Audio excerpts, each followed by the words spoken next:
So this is the Sony a6000. It's a camera that was made in February 2014, where other camera brands did not believe that mirrorless cameras would ever become a thing. But now in 2021, Canon's latest camera, the R3, is a mirrorless camera. Nikon just released the Z9, and that's also a mirrorless camera. And this camera is the one that started that whole revolution. But it's been 7 years, and so how does it hold up in 2021? Let's get it. So I was going to do an unboxing, but I've taken it out of the box and put it back in about 15 times in the last week or so that I've owned it. But let me tell you what's in the box. And full disclosure, in case I do sound like a geek here with cameras, it's kind of because I am, but I'll explain everything in case it gets confusing. So let me tell you what's in the box. So obviously it's going to come with this camera. Now this is the variant with the 16 to 50mm f3.5 to 5.6 power zoom lens. Now I need to explain something here. Now when I mean 3.5 to 5.6 f, it's actually how wide the lens can get. So practically the lower the number, the wider or the opening in the lens can get. So this is a 3.5, but some lenses can actually go down to about a 1.4. So it's going to allow you to have that super blurry background even when you're a little close to your back. I said background twice. This is getting weird. Now, thankfully, it also comes with this lens cap, which is very protective for the glass, and you can see it now. Fully beautiful. My God, I love. And I did say power zoom. Now, the power zoom is with this rocker. Ooh, this thing always gets me, I won't lie. So, as opposed to when you have to focus your focal length with this lever right here, the power zoom actually allows you to pull, you know, the focal length of the camera, kind of like with point and shoot cameras, and how the lever is actually here so you can control the length, like something with a Canon G7X Mark II. So yeah, that's how that works too. So there is another variant of this particular camera that's sold, but that one comes not only with this lens, but with a 50 to 200mm standard zoom lens, which is pretty good for taking photos at a very large focal length, which is pretty good. Now this is an APS-C sized interchangeable lens camera. So this is the camera sensor, and this is where you attach the lens. Now there's this white dot over here, which you have to align with this. There's a small, I don't know if it's shown on camera, but there's a small white dot over here. So you just have to align the two, and voila, there we go. Now this is an E-mount lens, so it will work with other Sony lenses, even if they are full frame, although there might be some limitations at certain points, but it still works well. I really love this camera. It also comes with a shoulder strap, which I honestly don't mind using, even though most photographers don't like that. It did have these, I don't know if I should call them hinges, but they were these, like what you see on a keychain. So what you did was you'd attach this to that, but I took them off and put them in the box because they started becoming very clicky and annoying.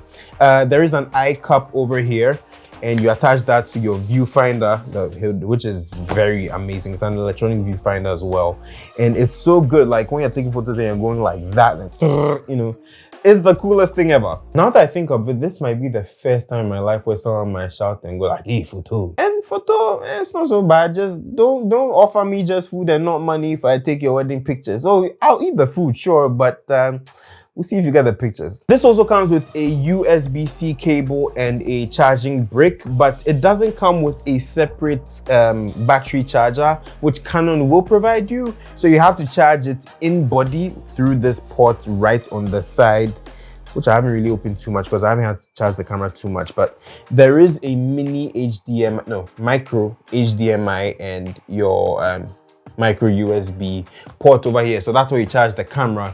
But it doesn't provide that, so you have to charge the batteries in body, and yeah, it's some way, but how else do you do it? Now in the box you do see some of the accessories that you can purchase, and you do see that there is a separate battery charger. So I don't know why they would do that, but either way, I mean, it doesn't really matter. I'm still using the camera anyway, right? You have your articulating screen over at the back over here as well, so it's pretty good. And this is my favorite feature by far. This is so cool. I mean, yeah.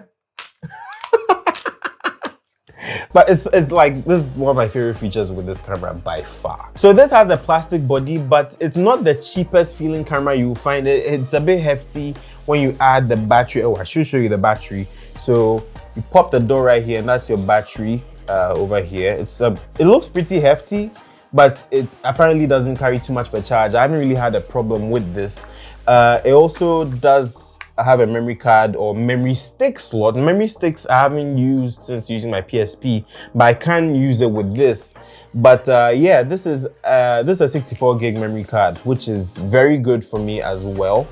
But yeah, there is so much to this camera, I won't even lie to you. So whilst it does have a plastic body, which is pretty nice, it has this sort of, I don't know if I should call it leather, but it's a bit rubbery, and it has this very nice groove, so I can just hold the camera one way and, you know, take some photos with it. I think it's really nice. Now, in terms of photos, and if you follow me on Instagram or Twitter, or you have seen my community posts, I have posted a few pictures that I've taken with this camera. This camera is perfect, especially for someone like me who is now a beginner in photography. It's amazing. Now, despite the fact that most people believe that this lens that's attached to it is one of the worst kit lenses in camera history for any brand ever, I have been able to do some really cool things with it, as you see on the screen. It's such a beautiful, I'm lost of words when I try to talk about this camera, but it's really good, some of the things I've been able to do with it. It's even better in low light. So this particular picture I took when the lights were off. I took it exactly a week ago. I did turn the ISO up to its maximum ISO of 25,600, and I got that image. So you'd actually think that the lights were on, but it was pitch black outside. And I was impressed. I won't even lie, I was so impressed. And then in terms of video, it will shoot in 24 frames per second, which is good for that cinematic look, which I will start shooting in 30 frames per second, which is a bit of a middle ground, but yeah. And then there's 60 frames per second for slow motion. Now, it doesn't do 120 frames per second like newer Sony cameras, but it doesn't really matter. I'm kind of cool with 60 already. I should have mentioned this earlier, but this has a 24.3 megapixel APS-C size sensor, so it's going to be good for photos and videos as well. Now, I did mention APS-C, and let me explain. So APS-C is the size of the sensor, right? But basically, our phone sensors are very tiny. It's like what they call a half-inch sensor, right? But it's not even exactly half, because it's 1/2.3, so it's not exactly half. It's kind of weird.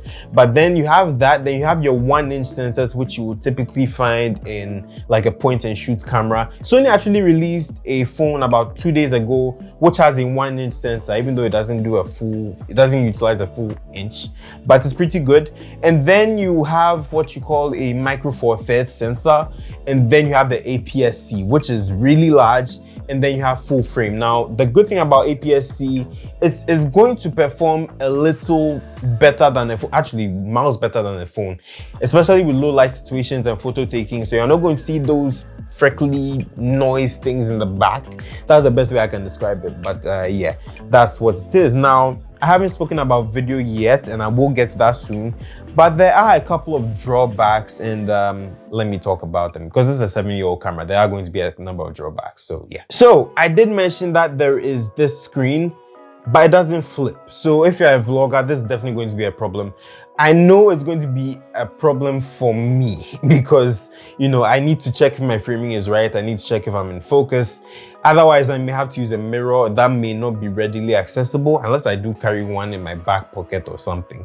So that's another drawback. Another drawback is there is no weather sealing on this camera, so I can't shoot in the rain and expect to not have some water damage. So that's going to be a big issue for me. Also, in the last few years, Sony's color science has become very good. That was one of the things that really plagued Sony cameras, because Canon cameras and their color reproduction was really good, but Sony cameras were not so great.